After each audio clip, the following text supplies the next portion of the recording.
If you want a vision of the future, Winston, imagine a boot stamping on a human face forever. You want answers? I think I'm entitled. You want answers? I want the truth! You can't handle the truth! Someone is trying to teach me a lesson in futility. Why am I the only one who wasn't killed? They will run you dizzy. They will pile falsehood on top of falsehood until you can't tell a lie from the truth, and you won't even want to. That's how the powerful keep their power. Don't you read the papers?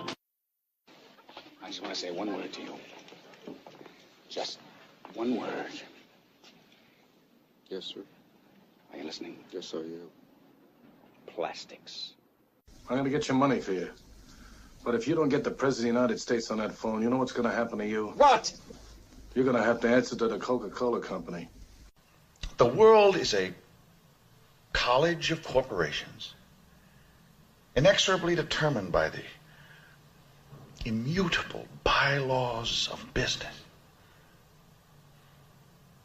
The world is a business, Mr. Beale. It has been since man crawled out of the slime.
Welcome to another episode of Our Interesting Times. It's my pleasure to have Dr. E. Michael Jones back on the show.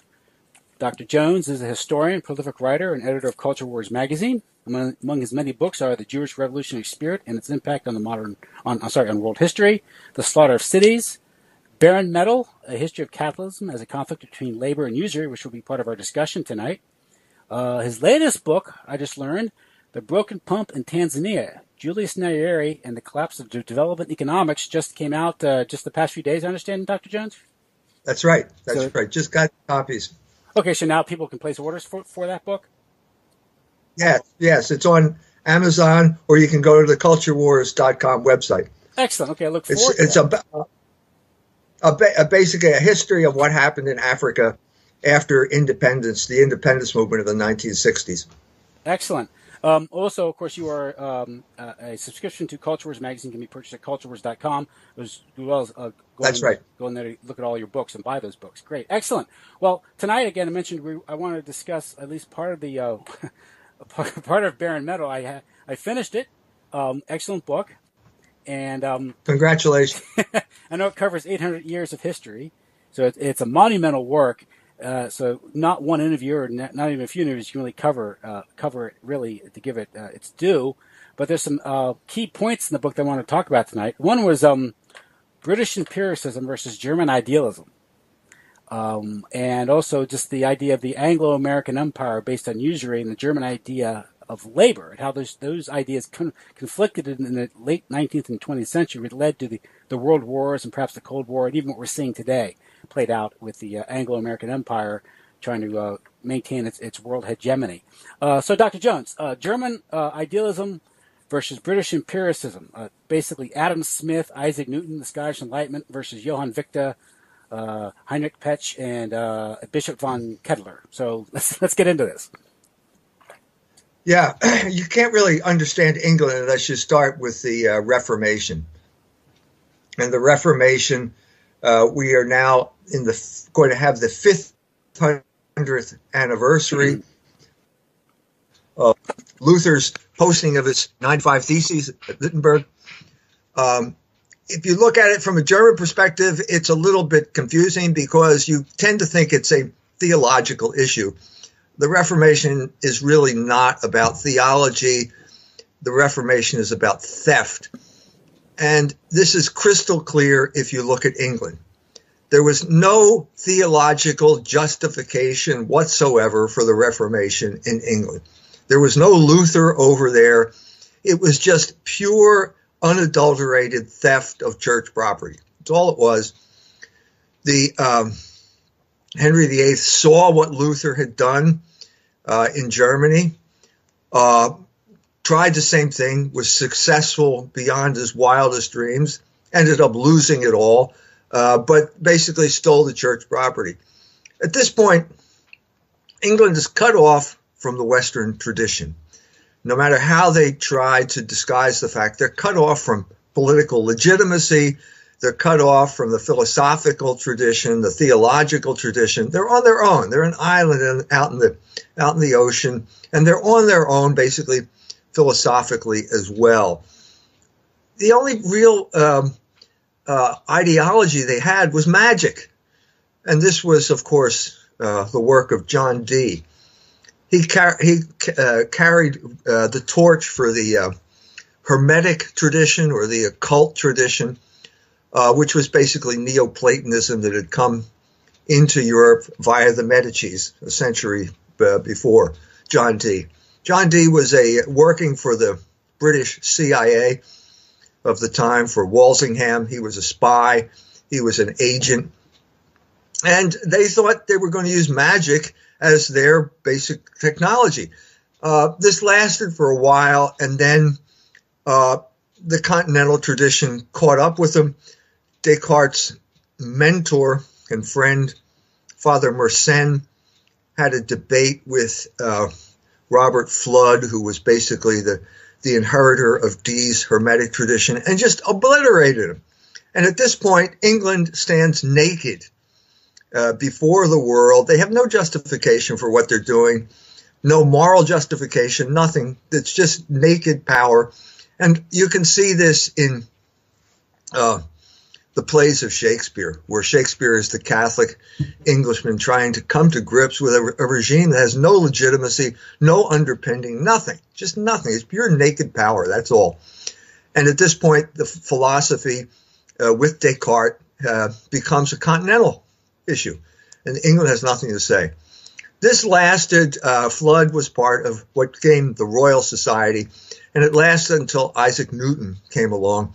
And Newton basically legitimatized magic by calling it science. And we have the beginning of science here, what we call science, which in our day is carried on by people like Bill Nye, the science guy, who uses the magic word science to justify the schemes of the ruling class, like birth control and stuff like that. That's what science is there to do.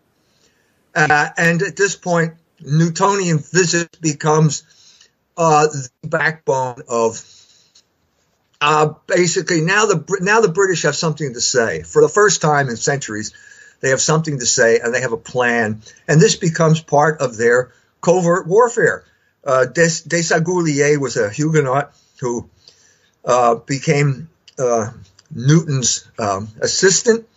He was also a leader in the Masonic Lodge. The Whig Party took over the Masonic Lodges in 1721, turned them into instruments of covert warfare, which actually brought about overthrow of monarchy in France. And Freemasonry, science, this became what we call the English ideology, or I guess we'd call it now empiricism, British empiricism. And British empiricism is the famous line from Newton, is kind of the basis of it. Hypothese non fingo.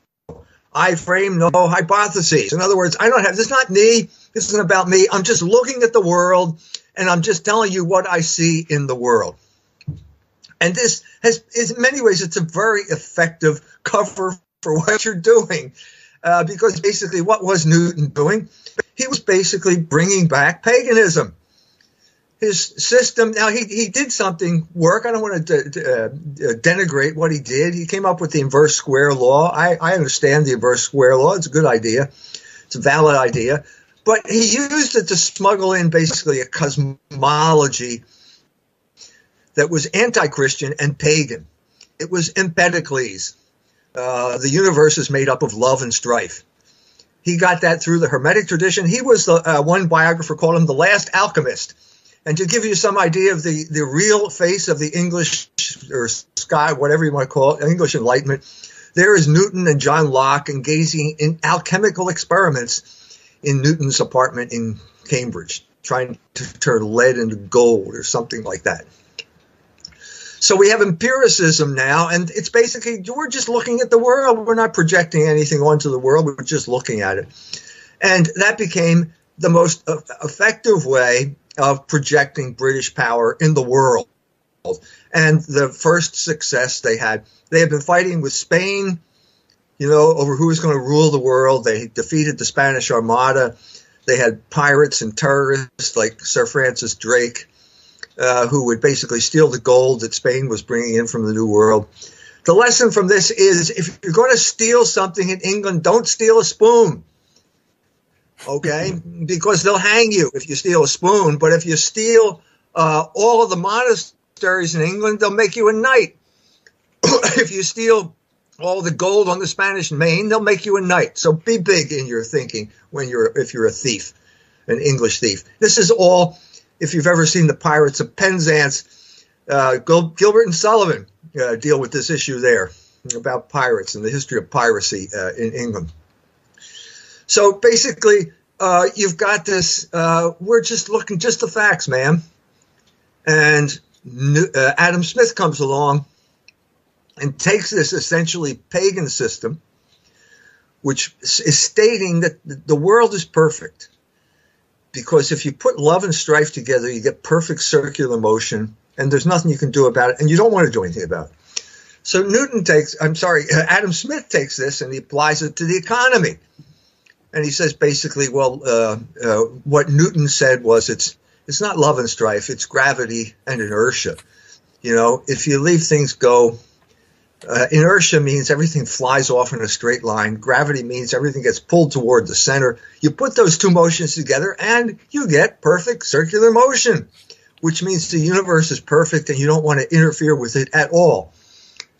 I'm saying in my book that basically this was basically Newton talking about capitalism. He was talking about the economic system in England in a covert way. And the English always do this. They say, well, I'm talking about biology. I'm talking about physics, hypothese non fingo. I'm not talking, but you're really just projecting your own worldview onto the universe. And Adam Smith did this, of course, in The Wealth of Nations, because he said, well, it's self-interest and competition, which is love and strife and gravity and inertia in the economic realm. And this is where it really becomes important, because what this means is you can't interfere in the economic system. Now, Adam Smith was a professor of moral philosophy, which is why he wrote about economics, because economics was a department of moral philosophy. What is moral philosophy? It is the description of how the human being achieves the good as opposed to the true. Okay? And you achieve the good by acting. And you have to act in a certain way, and that's called morality, and that will guarantee that you achieve the good. Well, he just banned economics from its proper matrix, namely moral philosophy, and moved it in, turned it into a kind of physics, and it has had a catastrophic effect on economics ever since. Because ever since, economists are pretending that they're physicists, and they're not. What you have here is basically economists pretending that we're still living in 1850 and the physics of 1850 is still a valid guide to how to run the economic system. This was preposterous. It led to one catastrophe after another. And the most prominent, of course, which I discuss in my book, is the Irish potato famine. It was immoral. The people like Senior, the economist, felt that it was immoral for you to send aid to the starving Irish, because you're intervening in this perfect system. The market will achieve equilibrium. Just let market forces prevail and everything will work out fine. In our day, we have double agents like Father Robert Sirica, head of the Acton Institute, pretending to be a Catholic priest. He wears the Roman collar, and all the while using that Roman collar to subvert Catholic social teaching, which is based on the principle that, no, this is moral behavior. In order to achieve a just economy, you have to behave in a moral fashion, because the basis of the economy is not little particles bumping into each other or planets, circling or going around in their orbits. It's basically two people, and one person has something to sell and the other person wants to buy. And these people have to come to some type of just and equitable agreement. That's the center of every economy. And that's a moral operation, because in that equation, the strong man will always be tempted to take advantage of the weak. And of course, the usual way that the strong take advantage of the weak is by lending them money and engaging in usury, which becomes the other force other than labor. So back to Adam Smith, he creates a system called laissez-faire, which he got from the physiocrats because he went to France as a tutor for one of the rich aristocrats who was paying his bills at the time, and basically adopted the idea of laissez-faire, which is basically just leave it alone. Leave everything alone. Everything will come out fine. Well, guess what? Everything does not come out fine. And if you leave it alone, the rich get richer and the poor get poorer, which is the world we live in today. Because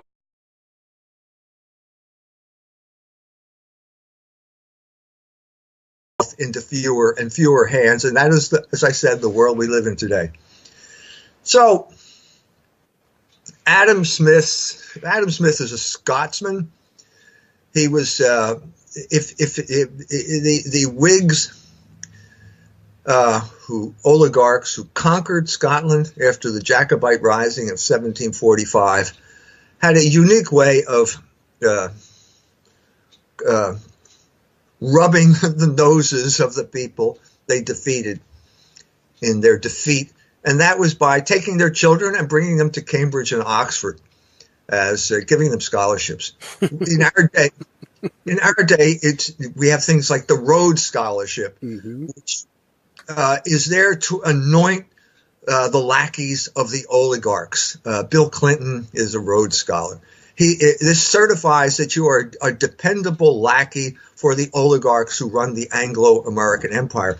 The mayor of South Bend, Indiana, our homosexual mayor, is also a Rhodes Scholarship, and he's proving himself to be a loyal lackey of the oligarchs here. This situation, this institution started after the Jacobite Rising of 1745, and Adam Smith was one of the first people to become involved in it.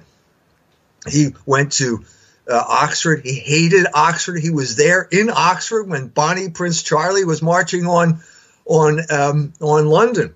Almost succeeded in overthrowing the oligarchy. His friend David Hume was also a Scot and also involved in the same type of project. The interesting thing about this is they were both, neither one knew his father. This is kind of like a characteristic. Bill Clinton never knew his father. They looked for people. They looked for fatherless people, because then the Whig oligarch becomes their surrogate father, and basically they're docile servants of the empire. Hume never got rid of his Scottish accent, unlike Adam Smith, who one of Adam Smith's jobs was to teach Scotsmen how to speak like Englishmen. He had accomplished that himself. David Hume could never do that. He ended up being in France, being a diplomat, but he never got over his basically Scottish accent. He sounded like Shrek when he talked. But he took the principles. What he did was take the principles of empiricism to the logical conclusion, which is basically you can't know anything.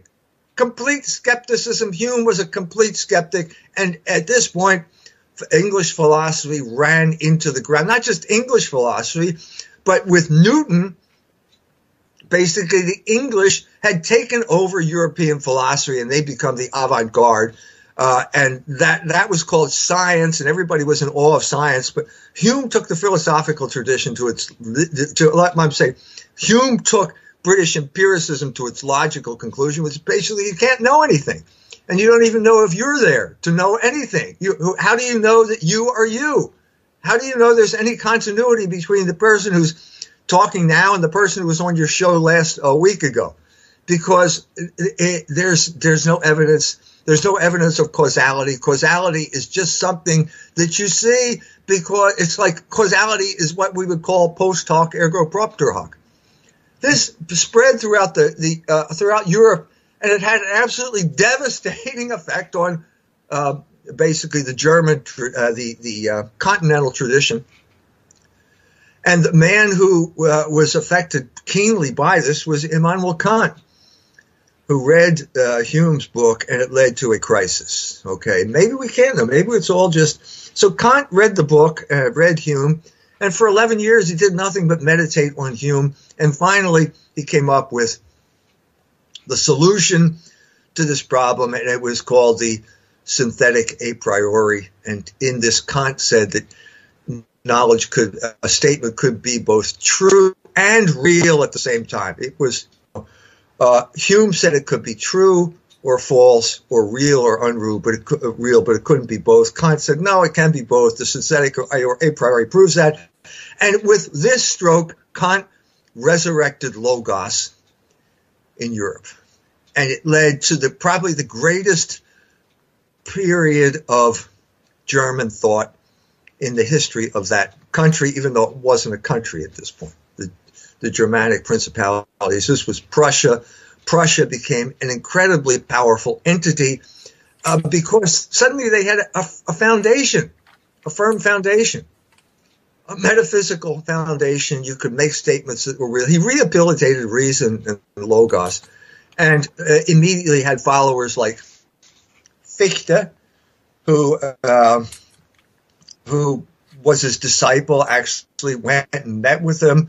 Wrote books in the style of Kant. And then Fichte, like Adam Smith, came up with the economic implications of what Kant was saying. And the economic implications, it's a book that's never been translated into English, Der geschlossene Handelsstaat. And basically he came up with the idea of the state. And this is the antithesis of England. England is a sea power. The image of England is Leviathan. Hobbes wrote a book called Leviathan. And what is Leviathan? Leviathan's a sea monster. And the Leviathan is the British Navy. Britannia rules the waves. What this means, in effect, is if we lend money to the Khedive of Egypt, and he doesn't pay, we send the Navy in and they bomb the hell out of Alexandria. And that's the end of the story. And that's basically what the British Navy was. And this is the sea power. And Fichte came up with the opposite of this, which is basically the land power and the state. And he says you have to close the borders of the state before you have a state. Now, remember, Fichte is writing at a time when there is no German state. There is Prussia. There are all these little principalities. And the simple fact of the matter is that Germany is being held back because it's got too many countries, all these little countries, and none of them are really economically viable except for Prussia and Bavaria. So this inspires, you have to close off the border, you have to concentrate the labor within the state. And the state has a responsibility to the citizens to give them work. And what you see here is basically Germany drawing on its deepest tradition, which is basically the understanding that labor is the source of all value. They got this idea from the Benedictine monks who came to Germany after the collapse of the Roman Empire and basically taught the Germans how to work.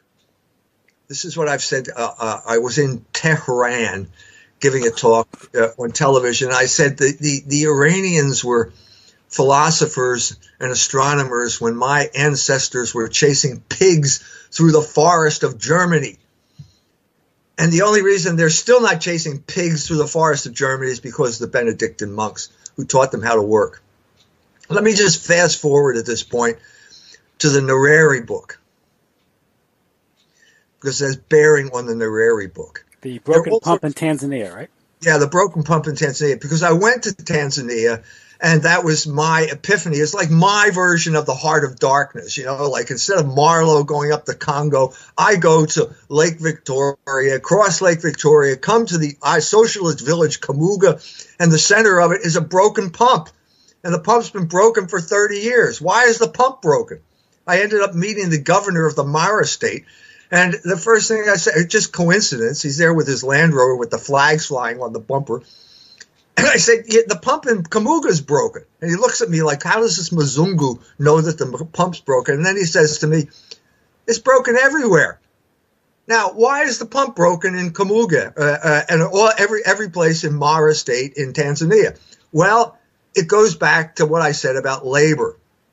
After doing the research I was doing on this book, I met a German lady who gave me a pamphlet put out by the Diocese of Würzburg in Germany. And Würzburg has a partnership with the Diocese of Mbinga, which is just south of the Diocese of Musoma, whose bishop had invited me to come to do research on Julius Nyerere. So the brochure opens up. You open up one page. One page is, there's the Diocese of Würzburg, and there's the Diocese of Mbinga. Diocese of Mbinga, founded in 1989, 87, something like somewhere time in the 80s. Diocese of Würzburg. When was the Diocese of Würzburg founded? Oh, I think you asked me this before, so I know. It's the 7th century, AD? 8th century. 8th century, okay. So 8th century. So here we are. This is the crucial difference. So I'm saying, why is the pump broken in Tanzania? Well, imagine what would have happened if the Benedictine monks came to Germany in 742 and they left in 782. And that's pretty much what you have in a country like Tanzania. The missionaries left, and they left before they taught the Tanzanians how to work. I hope I don't get in trouble by saying that, but basically that's the difference between Germany and Tanzania. You had the German bishop, the Benedictines living there. Fichte understood this, and Fichte said you have to concentrate the labor here by putting borders around the state. This is obviously an issue in our time.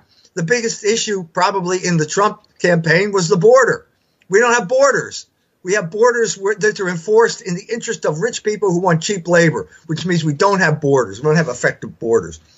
Fichte said you have to establish borders, and the one man who understood this was Friedrich List. Now, if you talk to the typical Anglophone, the man who speaks English, and you say, who is Friedrich List? He'll probably tell you he's a Hungarian pianist.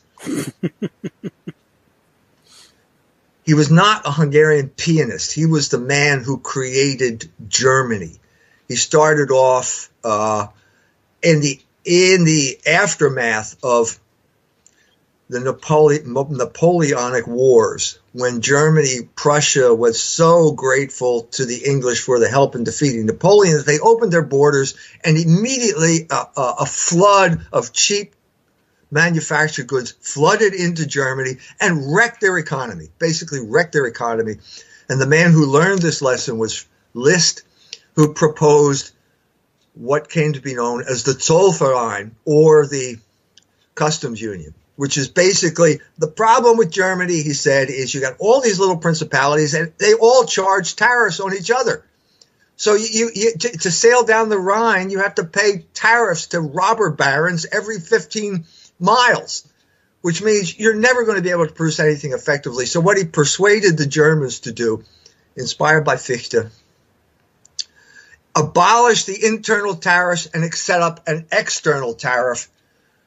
This, in combination with the railway, led to the unification of Germany in 1871. And once Germany unified and concentrated its labor force, the economy took off. The first thing that happened was the Germans stopped emigrating to places like the United States. I'm an American because my German ancestors couldn't make any money over there because they were living before the unification. As soon as the unification took place, You had a crisis, of course, the Kulturkampf, where Bismarck started persecuting the Catholic Church. Bismarck was an intelligent politician who realized at a certain point that the Catholics were not his enemy, the Marxists were his enemy, and he eventually listened to Bishop von Kettler, who said you have to preserve labor, and he instituted Social Security and health care. And at that point, the Germans stopped emigrating. They concentrated that labor force, and by 1910,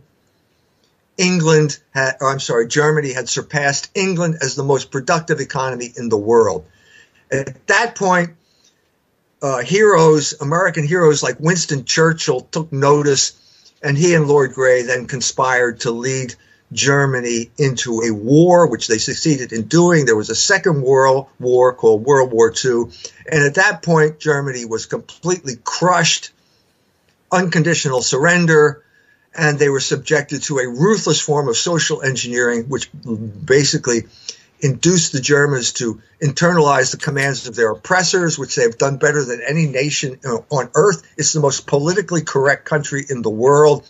And that's why nobody knows what I'm talking about. That's why no one knows. That's why everyone I'm talking to will say, oh, yeah, Friedrich List, he's a Hungarian pianist. Because the victors write history, and basically economic history has been written by the victors who impose their system now on the rest of the world. So that's the short summary. That's the elevator speech for Baron Metal. I hope it's a very tall building, right? Yeah. No, it's great. That's a great summation. I mean, you're talking about a 1,400-page book, but yeah. So it's a great summation of the basic theme of the book, labor versus usury. And usury is the British Anglo-American power, labor is German power, and hence we get the 20th century. Yeah, you mentioned unification 1871 after the Franco-Prussian War, and Germany's meteoric rise, which threatens to undermine British hegemony. Yeah, the biggest mistake the Kaiser made was starting to build battleships. Never should have built battleships, because he challenged Britannia's rule of the waves, and that was really more so than even the economy. That was what got Churchill and Lord Grey to conspire to get Germany into a war. Germany is this is as you mentioned earlier. This was the thesis of Halford Mackinder. Basically said there are the island nations, which is basically England and it's America, Canada, Australia, the colonies, and there is the Eurasian landmass. And the whole purpose of Anglo-American foreign policy is to divide the Eurasian landmass so that they could not sustain themselves.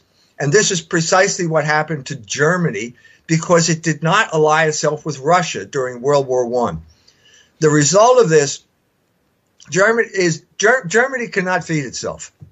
Okay, it simply does not have the land mass to feed a population as big as it is. Churchill knew this, and so he brought Leviathan into play here. The Germans signed an armistice, and perfidious Albion then did not lift the naval blockade, and 100,000 Germans starved to death because the English would not let the food in. At this point, this made a big impression on a corporal from Austria by the name of Adolf Hitler. And he vowed this would never happen again. And so the first thing he did, or the second thing or third thing he did, was basically invade Russia so that he could get the Ukraine and its agricultural resources. This was Lebensraum, right? Yeah, or Drang nach Osten, auch. Mm-hmm. Basically, we need that to base that bread basket in order to feed the German people, so that England cannot starve us to death again, which is what they did after World War I. A completely heinous act on the part of Churchill, whose life was nothing but one heinous act after another. So he outdid himself with this when he starved the Germans, and the result was the rise of Hitler and World War II. You make interesting point regarding British strategizing or fomenting a war with Germany in the early 20th century. In your book, page 1209, you write, "The war with Germany was a war for trade, as Balfour made clear when he said, "We are probably fools not to find a reason for declaring war on Germany before she builds too many ships and takes away our trade," when someone countered Balfour's assertion by saying, "If you wish to compete with German trade, work harder." Balfour could only counter fatalistically, "That would mean lowering our living standard. Perhaps it would be simpler for us to have a war. It is a question of right or wrong. Maybe it is just a question of keeping our supremacy." So there you go. Yeah. He couldn't compete economically, so there goes your free trade argument for the British, right? So yeah, so it exposes British hypocrisy here. Yeah. You know, free trade is not free. It's not just this Newtonian system that functions perfectly on its own. No, it's basically imposed by military force. Mm-hmm. And that's the lesson the Americans learned as the heirs of the British. And that's why Churchill was such an advocate of a modernized, larger Navy, because basically the Navy was there to enforce, as you said earlier, to more or less be a muscle man or bill collector for the money lenders. Right. Yeah. Right. And he made that fateful decision to convert the British Navy from coal to oil, which meant he needed the Middle East as the main source of oil, and he needed a beachhead. And guess who the beachhead was in the Middle East? Israel. Yeah. And so he was Churchill was in the pocket of the Jews for his entire life, before his life, because his father died 80,000 pounds in debt to Natty Rothschild. Mm-hmm. So his family was in the pocket of the Jews, for at least 2 generations. And that goes back to the entire British ruling class, because when they took all the land, they were cash poor and they borrowed money, and eventually they had to sell off their properties to make the interest payments. Correct? That's right. That's the story of the 19th century in England. Basically, you had this landed aristocracy that was land rich from the theft of church property during the Reformation. After the Napoleonic Wars, they felt they ruled the world, and they wanted to look as if they ruled the world, and they wanted these big, country estates, country houses. And so they'd go to the Jews, Nathan Rothschild in particular, and borrow money and use the land as collateral. Well, guess what happened over the course of the 19th century? The English ruling class lost their property to the Jews. That's the story of English aristocracy in a nutshell, and the Churchill family is probably the best example of that. And Winston Churchill himself is a prime example of a family struggling to hold on to this image of themselves as the landed aristocracy by hook or by crook. To show you how desperate they were, they even went to America to find rich American wives, like Winston Churchill's mother, the famous Jenny. Even that wouldn't work, because nothing works. Nothing is more powerful than compound interest over the long haul. It will destroy any source of income whatsoever. And that's what happened. The only reason Churchill lasted is because some rich Jew would step in and bail him out at certain crucial periods in his life. David Irving brought this up is the one who broke the story about Lord Strakosch bailing Churchill out in the 1930s. But it happened before that as well. And this was when Churchill sort of changed his tune regarding Hitler in Germany. He became a vocal opponent or advocate of war against Germany just when he was getting money from these from his Jewish creditors, I guess, right? Yeah, well, he also changed his tune on Bolshevism. In 1919, he wrote, "Bolshevism is a Jewish phenomenon." Well, that didn't go anywhere because he needed the Jews to roll over his loans. Mm-hmm. Oh, and you're not going to do that by telling the world, by spilling the beans, let's say, and it's all Jews over there. They're Bolsheviks. They're all Jews. No, it didn't work. So he had to constantly trim his sails so that the Jews would roll over his loans. And another example of that would be the Suez Canal, when Rothschild pretty much took over the British state, when I guess Disraeli was prime minister at the time. But so he could collect on some bad loans, right? The Egyptian government. But I mentioned this, the Palmerston or the Don Pacifico affair. Mm-hmm. which was basically some guy lent the Greek king money, and the Greeks wouldn't repay it, and so the guy suddenly decided he was a British citizen, and he got Lord Palmerston to send the British Navy into Piraeus and threatened to blow the place up. And at that point, the Greeks capitulated and paid the Jew off. But and this is roughly the same time as the Irish potato famine, right? That's right. That's right. Palmerston is a completely sinister figure, because at the same time he's doing this, he's shipping his starving Irish tenants off to Canada to starve to. If they didn't starve to death on the way over, they froze to death when they crawled off the ship naked at Gros Isle in the middle of the St. Lawrence River. So a completely reprehensible thug in the English manner, and gave this speech before Parliament after he got caught in the Palmerston affair, and he said basically the proudest boast of any Roman was Civis Romanus sum, and now we can say that I'm a British citizen, and that gives us Civis Romanus sum is basically what McGeorge Bundy had in mind when Kennedy came to him in the airplane. Kennedy, when he's flying to Berlin, he says to McGeorge Bundy, I want to say Civis Romanus sum in German. You're a genius. You went to Harvard. You're a whiz kid.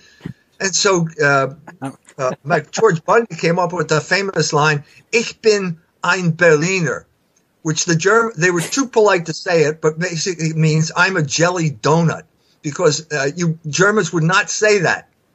Germans, if McGeorge Bundy actually knew German, he would say what Kennedy should have said was, "Ich bin auch Berliner." I'm a citizen of Berlin too. You don't use the article when you do it this way. But he didn't know that anyway. That's all. It could also go back to Civis Romanus sum and the English who thought they were the successors of the Roman Empire, and basically they had a free pass to basically collect debts or bomb the hell out of your city. Acting like pagans again. Yeah. Hamburg was always a British outpost in Germany. They were never supportive of the Zollverein and List because they knew the British Navy could sail right up that river and bomb the hell out of the place. And in half an hour, 1,000 years of work would have gone down the drain. Mm-hmm. And that's the story of the British Navy. They had to wait to 1943 for that. So. Yeah, that's right. That's right. Yeah, interesting side story. I had a friend who went to Germany, I guess it was the early 90s, and he brought back as a souvenir for me was a little a fake jelly donut. If you press it, it said, Ich bin in Berliner. So Germans never forgot that. Die dumme Amis. They can't even speak German, yet they're all. But anyway, they're so polite and they love Kennedy, so it's become a legend. You know, yeah, a jelly donut. It's very funny.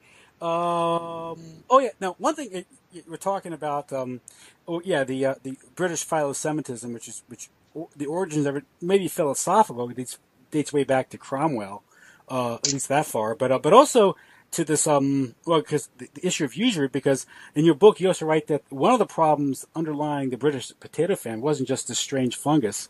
It was the economic conditions, the agrarian policy, land policies in Ireland, which aggravated the situation, denied Irish other food sources. So basically they were forced off the property and forced to rely on potatoes, which failed. The crop failed. But the pressure that the absentee landlords were financially to their creditors led to much of the neglect of the Irish. Correct? Yeah, they had to grind the Irish because they were in debt to the Jews. Mm-hmm. Palmerston's a classic example of that. Why do you think Palmerston went for the Don Pacifico affair? He needed the Jews to roll over his loans. It's that simple. And he had to grind the Irish worker because of usury, because he was up to his eyeballs in debt, mm-hmm. and he was going to lose all his property. Mm-hmm. Another thing is in this time you write about that has a huge significance in the 20th century is the Great Rapprochement. The union between the United States and Great Britain.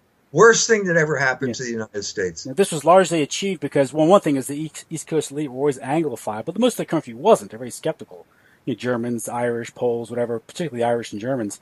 But which made up really the majority of the country collectively. But what happened? This also coincides with like the Rhodes Trust and Lord Milner and sort of this great cultural agenda that was played out in the late 19th century. I'm sorry. I have to. Oh yeah. Okay. So we're back. The Great Rapprochement. This was one of the, I guess, most important accomplishments of British foreign policy in its history, perhaps even in the 20th century at least. Actually, it goes back to the 19th century. Okay. The end of the 19th century. With the rise of racism,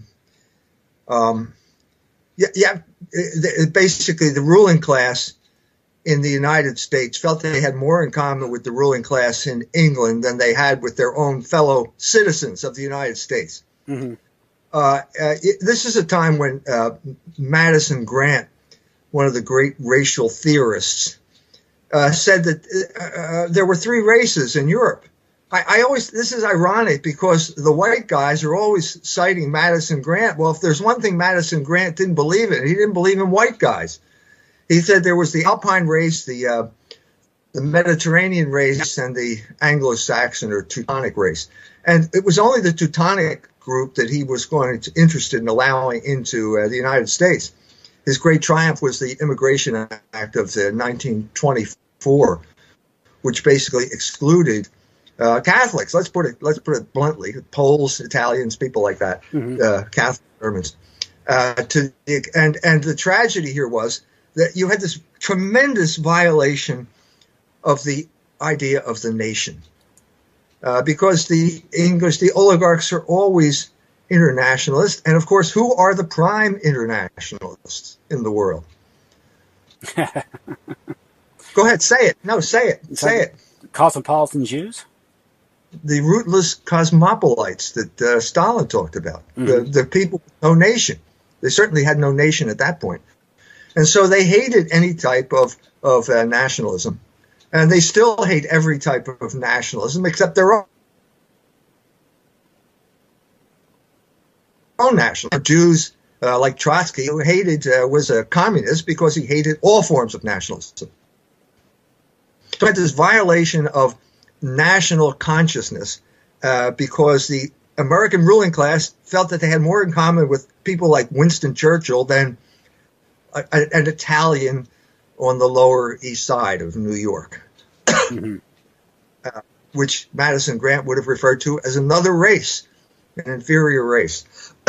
So there was a complete repudiation of everything that people like Friedrich List did with the collaboration of the Carey brothers and the protectionists in the United States, who erected tariff barriers to create what was one of the greatest industrial infrastructures in the world. American history has always been a battle between the nationalist and the internationalist. To this day, isn't it? Yeah. That's the big thing that got elected, whether you believed it or not, was the evocation of America First, which was basically the defeated American nationalists, the Henry Ford, Charles Lindbergh, the people who wanted to keep the United States out of World War II. That group of people was defeated by the internationalists, largely the Rockefellers, who were using their the Rockefeller Center as a headquarters for British agents. And those people were completely obliterated. I know Henry Regnery, the publisher, was a friend of mine when he was alive, and he told me that his family, his father was a big supporter of America First from Chicago. Henry Regnery told me that the day after Pearl Harbor, the FBI showed up and stole America First mailing list, just demanded the mailing list, and that obliterated America First. And what we got instead was this thing called conservatism, which is basically trying to channel that force into something that's congenial to America as the world empire. And so Trump evoked or Steve Bannon or whoever it was evoked America First and got himself elected. Well, that's because there's still a large group of people here who feel strongly about this, feel that we need that all of these foreign wars are being prosecuted at the expense of American prosperity. So it's still there. It's still there. And the Great Rapprochement was basically what wrecked it for the United States, got America involved in World War I, World War II, and then put them on the road to where they are now. The world's cop, the American empire aspires to rule the world, and they're willing to go. I mean, there's certain segments are willing to go whole hog, nuclear war with Russia, whatever it takes, you know. So it hasn't gone away. In this part of the book, you mentioned Guido Preparata calls us the clubs. By clubs and elites, I mean the established and self-perpetuating fraternities that ruled the Anglo-Saxon commonwealths.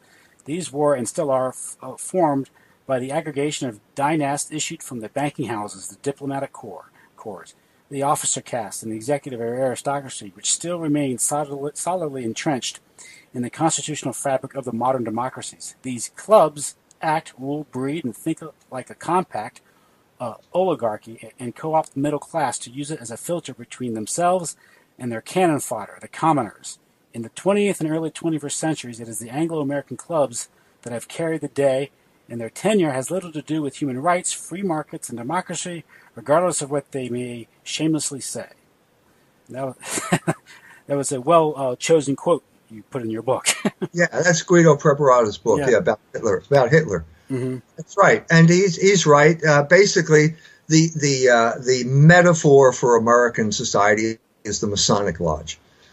There were actual Masonic lodges that had actual political power. A very powerful group in the United States.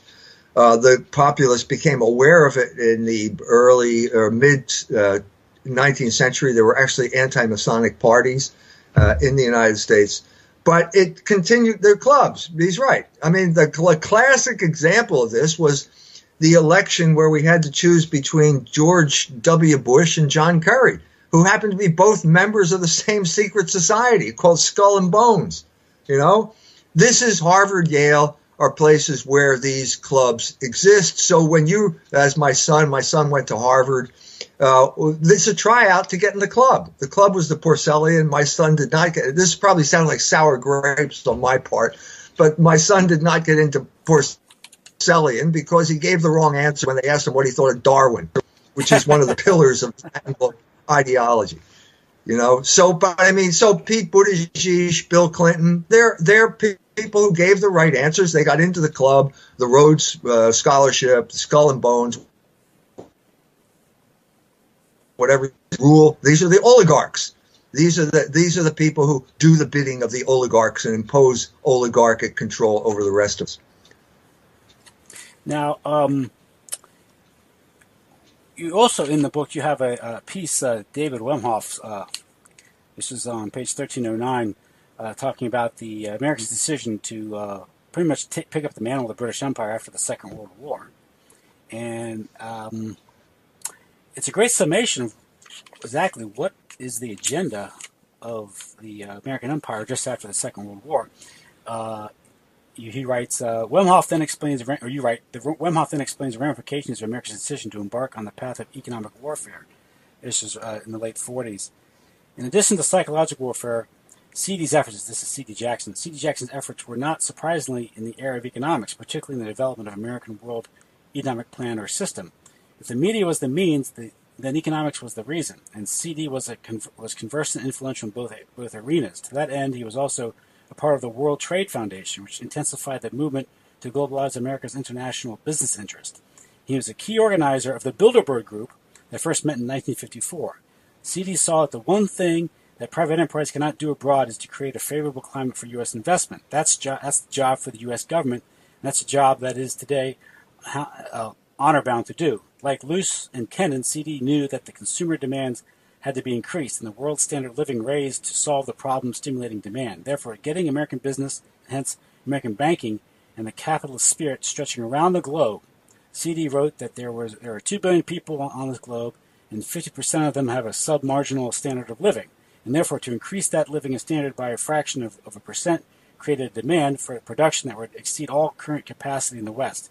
It was a new frontier that puts all previous frontiers in the shade, in that it consisted of pocket radios, telephones, this is consumerism, television, washers, dryers, blue jeans, plastics galore, new roads, new shopping centers, new communities of small prefab, endless desire, endless demand, endless growth. The Americanization of the world, it was unlimited. This was to CD the frontier of the minds, the hearts, and the lives of 2 billion people who inhabit the world. The enterprise America, and meant liberation as well as infinite opportunity, unlimited psychological warfare.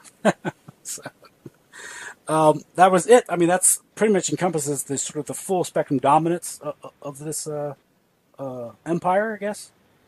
That nothing is outside its purview because it has to. America is. I'm sorry. Go ahead. Yeah, I mean, Henry Luce was basically employed C.D. Jackson at time life as his kind of right-hand man, but C.D. Jackson was also an employee of the CIA. And at this point in history, Time magazine is the American propaganda ministry. It pretty much did what the CIA wanted it to do.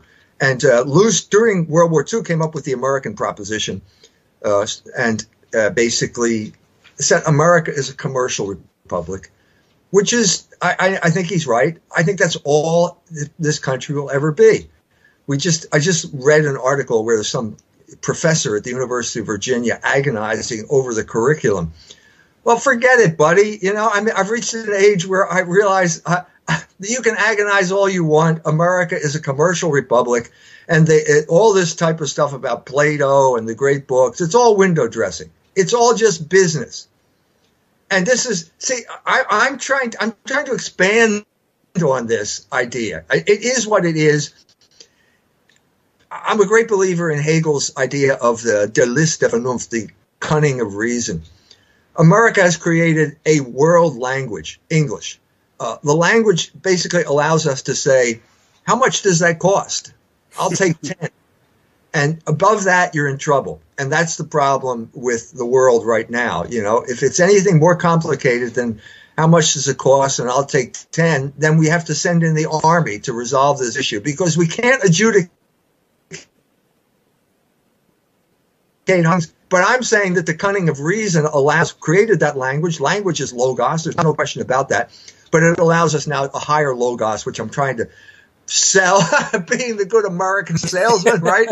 I'm trying to sell this to the Islamic world. I'm trying to sell it to the Iranians, getting mixed reviews here.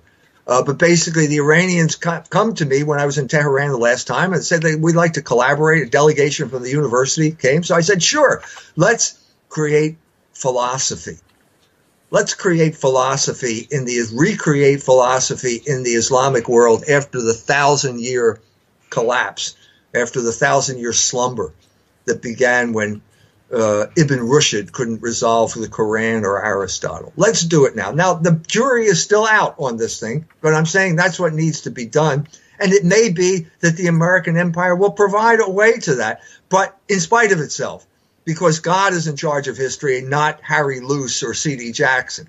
And that's my latest proposal. And not Henry Kissinger or Brzezinski, thank God. No. Yeah, you talk about this, socialism and liberalism being part of a dialectic. You write, socialism is not the antidote to liberalism, nor is the more commonly supposed in the period following 1989 is liberalism the antidote to socialism, because between the two there is no basic difference in principle. Taken together, liberalism and socialism create a dialectic according to which each keeps the other in power, in at least a cyclical fashion. It is pointless to expect the representatives of liberalism to preserve the integrity of the state because they share the same antipathy to the Christian social order that revolutionaries harbor. Therefore, Heinrich Petsch concludes, whoever wants to combat socialism effectively should direct the attacks against liberalism. Socialism will finally be vanquished, not as socialism itself, but as it is incorporated in and together with liberalism. So you yes. see, yeah. Yes. Yeah, I think again, to get back to my most recent book on Julius Nyerere, Tanzania is like the classic example of this. Tanzania was a colony, actually wasn't a colony, it was a protectorate which is a little bit different than a colony. But anyway, they gained independence. And because of his training at Edinburgh University, Adam Smith's alma mater, he imposed what he called Ujamaa, or African socialism, on Tanzania. I have a friend who taught in Kenya for years, and he met a Polish priest over there, and he said, the only thing worse than socialism is African socialism. And Tanzania was proof of that. He imposed basically a system that was doomed to failure because it violated the principle of subsidiarity. Now, Nyerere was a Catholic. Not only that, the Bishop of Musoma is proposing him for canonization, but he did not. He didn't have any Catholic principles backing up his economic system.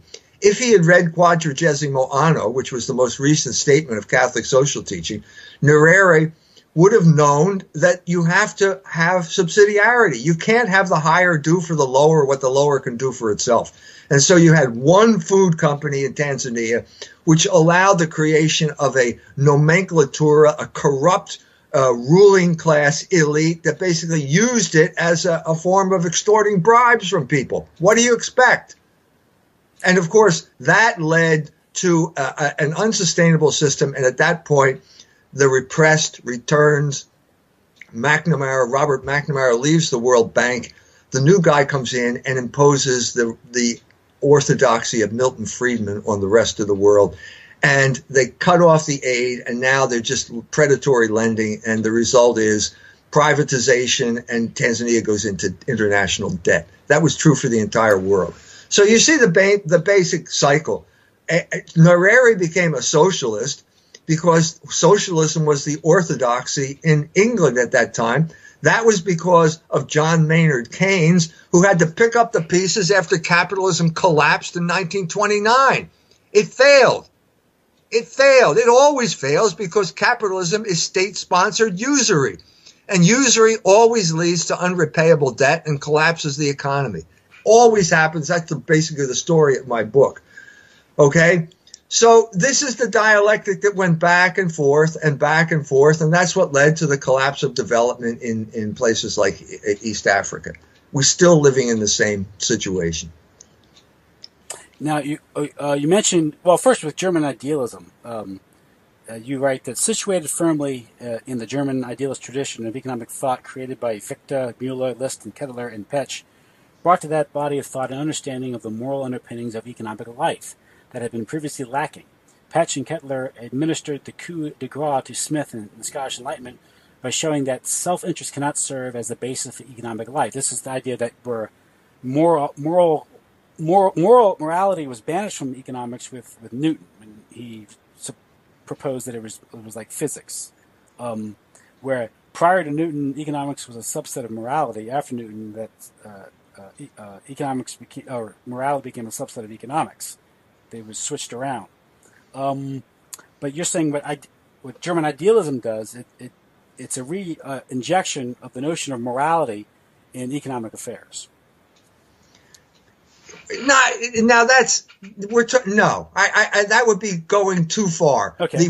The re-injection of morality came with Bishop von Kettler. Okay. His book, Das Christentum und die Arbeiterfrage, came out in the same year as Karl Marx's Das Kapital. Okay, and it was at this point Petsch sees the really tremendously deleterious effect that capitalism is having on the German worker, because these are the people in Mainz who are his parishioners. These are his flock. And they're being ground into dust because of one simple thing called the iron law of wages, which is basically you can treat labor like any other commodity and just drive the price down until the point which they reached in Germany, where the standard wage was not enough to sustain a working man, and most principally a working man as the father and head of a family. This is precisely what happened in Florence under the Medicis. They drove the wages down to the point where the working man could not support a family. When this happens, that's the end of the workforce, because guess what? If you can't have children, there's no future. And if there's no future, there are no workers. And so by the beginning of the 16th century, Florence was the museum that it is today. It stopped being the economic powerhouse that it was in the 15th century. It became the museum it is today because they basically destroyed their own workforce. And they got into banking. They got out of cloth manufacturing and got into banking. And that's the story of every single country that has gone down this road since that time.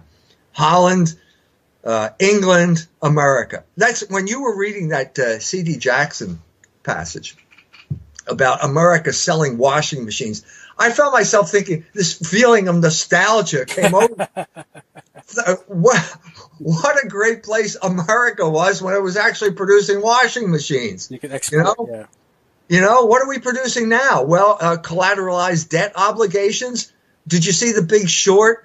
Okay, yeah. This Goldman Sachs selling crap, junk, whatever they're called, financial instruments to the Germans because the Jews want to stick it to the Germans.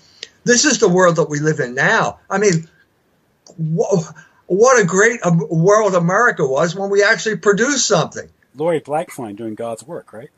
Yeah, Laurie Blankfein, you know, the supporter of sodomy and usury, you know, because that's the new system. It shows you how predatory the system has become in a relatively short period of time. Let's say after World War II, when let's take the benchmark when Henry Ford the second, Henry the Deuce, as they call him at Ford, signed an agreement with the UAW, ended his grandfather's predatory attitude toward labor. I mean, Henry Ford is a great American hero, but he didn't understand that unions are necessary to keep the labor force intact, you know, and so let's take his grandson's deal, sits down with the UAW, and we have this moment of prosperity that lasted up until 1973, or let's say 79, when Paul Volcker becomes head of the Fed and sets out to destroy the economy in the interest of destroying inflation, driving down inflation. In the name of destroying, to protect the creditors, he used protect the creditors against the workers, against the majority. The overwhelming majority of people are debtors, not creditors. And so Paul Volcker is one of the great villains of American history, along with Ronald Reagan and Margaret Thatcher and Milton Friedman. Margaret Thatcher was not an American, but I mean, you know what I'm talking about. Yeah. But again, this get in your book about how the politics was manipulated at the time. First thing with the social issues, particularly, you got all these Catholic traditional Democrats going over to Reagan because of the abortion issue. Absolutely. Yeah. And they voted against their own self-interest, and Reagan exploited them mercilessly, dangled out the abortion issue in front of them, lured them into a situation where they got trapped into voting against their own self-interest. First thing Reagan ever does when he gets into office is attack the traffic controllers union. Attack the unions. The unions are the villains. Labor is the villain. If labor is the villain, then usury is the hero. There's no other option here. And that's precisely what Paul Volcker did. Now, to close out tonight's discussion, because I know your time is valuable, but I wanted to address one part of the book which I found particularly fascinating, because it was an element or dimension I had never really thought about. Thinking of economics, the gold standard has sort of the Newtonian paradigm and the gold standard. The libertarian idea of how the gold standard being self-regulating. How in 1929 or 1931, of course, the gold exchange standard collapsed because of the Great Depression, and you talked about Keynes discussing that. But Keynes suggested sort of a paper or fiat standard, correct? And wait. It depends on what you mean by fiat. Yeah. Fiat money. That's a cuss word. Yeah, I know. Wait. What I'm trying to get at is in the book. Well, here it is. You talk about how the monetary system of the post World War II era, the Keynesian system, how the idea that the economy with the gold standard, the idea of the economy being self-regulating under the gold standard. So you needed no intervention or monitoring or regulation. Right. But that paradigm collapsed with the Great Depression. Right. Now, Keynes said now we have to have some sort of, if it wasn't self-regulated, then some people have to regulate it. The question is, who's going to be entrusted with that power? And Keynes said something with responsible intelligence, meaning the British, I guess, in your book you write. No, he means Bloomsbury. That's what he means. That's what I mean. Basically, the higher sodomy. It was people like him, the elite, the children of the elite. Mm-hmm. They want to run it because he was like a myopic Englishman who just basically trusted the prejudices of his class. He called himself an immoralist. Okay, you can't regulate the economy and be an immoralist at the same time. That's contradictory. That's a contradiction. He thought when he said immoralist, he was probably talking about his sexual life. Okay, but there's more to morality than just sex. I know this is hard to understand, but yes, there is more to morality than sex, even though sex is very important. And the point here is that if you say the economy needs to be regulated, what are the criteria? Well, they are moral criteria, because anytime you make a choice, you have to choose the good. And the only infallible guide to achieving the good is morality. It's that simple. So Keynes gave us an economy. He said, yes, we need to regulate the economy, but I'm an immoralist. Well, that led to the 70s, basically consumerism. Where basically say, anything, doesn't matter, just pump out whatever, lava lamps, leisure suits, whatever, and the result was, but you combine this. See, he was also a promoter of sexual liberation via Bloomsbury. So you combine Keynesian economics with sexual liberation, which is exactly what the 70s was, and you get basically the mess called stagflation. Now, the oil boycott had a lot to do with that, but I mean, basically what you're saying is you're disconnecting the spending patterns of the majority of the people from the moral law via the birth control pill, okay, which led to this huge disruption of family life. And family life is it's the cell of society, but it's the basic, in any economy, it's the basic norm for expenditure. As soon as you get married, you have certain things that you do and buy. You need to buy. And you need to form a household, and you need to do this, and you need to do that, and that takes priority. And these are all productive investments. Whereas if your wife, you give your wife the birth control pill, honey, here's the pill, you're liberated now. Now you go out and get a job. And now we have twice the income, and we can buy all like a Harley Davidson motorcycle and a boat or whatever.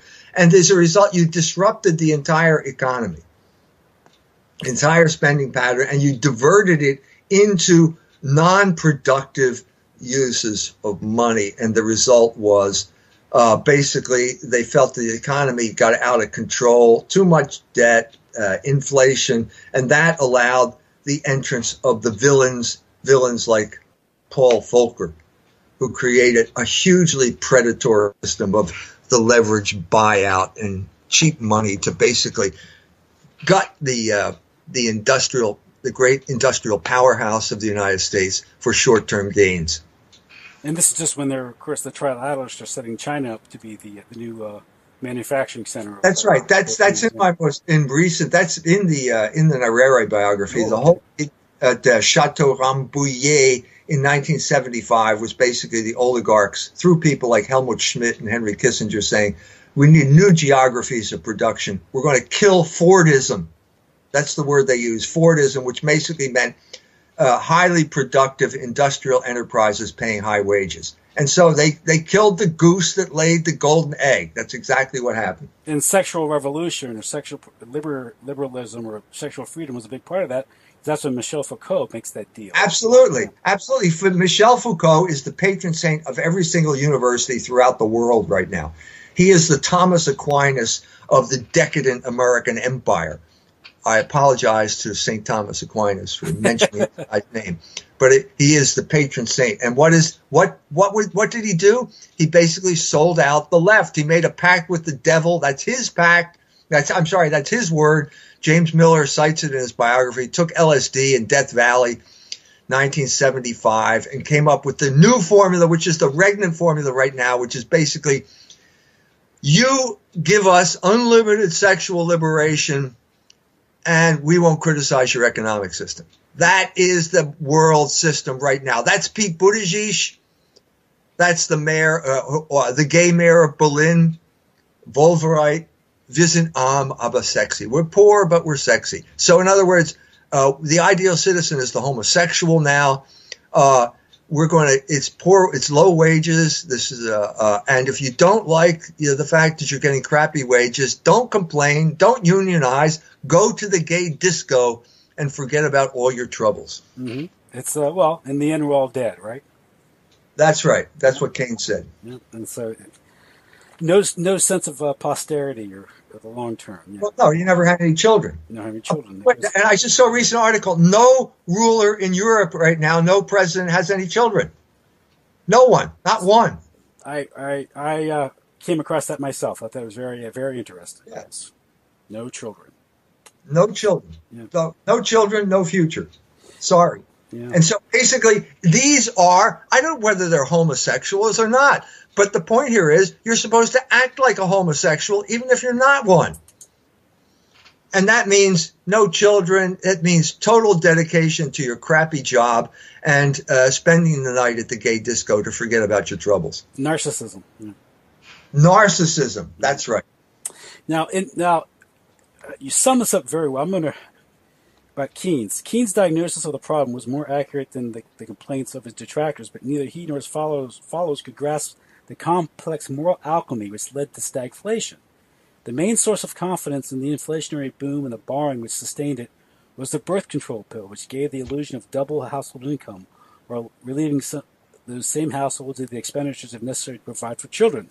This gave the liberated birth control pill households of the 1970s the confidence to speculate on property markets in a way that would have terrified their parents' generation. The pill gave the baby boomer generation, which was the just forming families, the confidence to sustain greater debt and pay for houses and for rent. Unfortunately, the baby boomers didn't understand that the main reason the ruling class sponsored the birth control pill was to drive down wages, something they accomplished by doubling the workforce when women worked outside the home. The crucial change came in 1973, 9 years after 1964, which Time magazine had dubbed the year of the pill. 1973 was the year of abortion. It was also the year in which the real wages began to decline, but no one was able to make the connection between the two events. It was also the year in which the credit card became the substitute for rising wages. Credit kept the economy going over the short haul, but compound interest ensured that it would strangle it in the long run. The outstanding faults of the economic society in which we live, Keynes wrote in the General Theory, are its failure to provide for full employment and its arbitrary and inequitable distribution of wealth and income. The truth of that statement is not compromised by the fact that Keynes never bent his mind seriously to the question of what production should be for. The answer is that question lay in the principles of practical reason, morality, which are inaccessible to the self-described immoralist. So, that was brilliant. Yes, sir. Who wrote that? No, that's great. Great. Yeah, because basically, it distorted all of society away from moral ends, consumerism, narcissism, as opposed to savings and work and productive work, as opposed to consumerism. If they had read Quadragesimo, they would know there's no social progress outside the moral order. That's what they forgot. That's what Keynes never figured out. Mm-hmm. And of course, him being a self-described moralist couldn't have appreciated. Yeah, and you're not going to figure it out by hanging around with people like Virginia Woolf and Lytton Strachey. I guarantee you. No, you won't. Well, okay. Well, Dr. Jones, I've had you a long time tonight. I want to thank you for spending some of your valuable time with me. Tim, it's always my pleasure. It's great. The book, so I can't do this book justice. It's awesome. I read it all winter. I finished it a couple days ago, and I'm still, trying to digest it. Perhaps later on I can bring it back on, talk about some other element to it, talk about your new book as well when I get a chance to read that. So we'll follow up on there. So listen, so that's Dr. E. Michael Jones, culturewars.com. He's the author of Barren Metal and also the new book. That was the Broken Pump in Tanzania, Julius Nyerere and the Collapse of Development Economics, just out a day or so ago. You can order that at culturewars.com and also order a subscription to Culture Wars magazine. So anything else, Dr. Jones? No, I think we covered it. Great. Okay. Well, thanks a lot. I wish you a good night, and we'll talk soon. And again, we'll talk again in the near future. Thanks a lot. Thanks, Tim. My pleasure. Bye bye. No.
Thank you very much.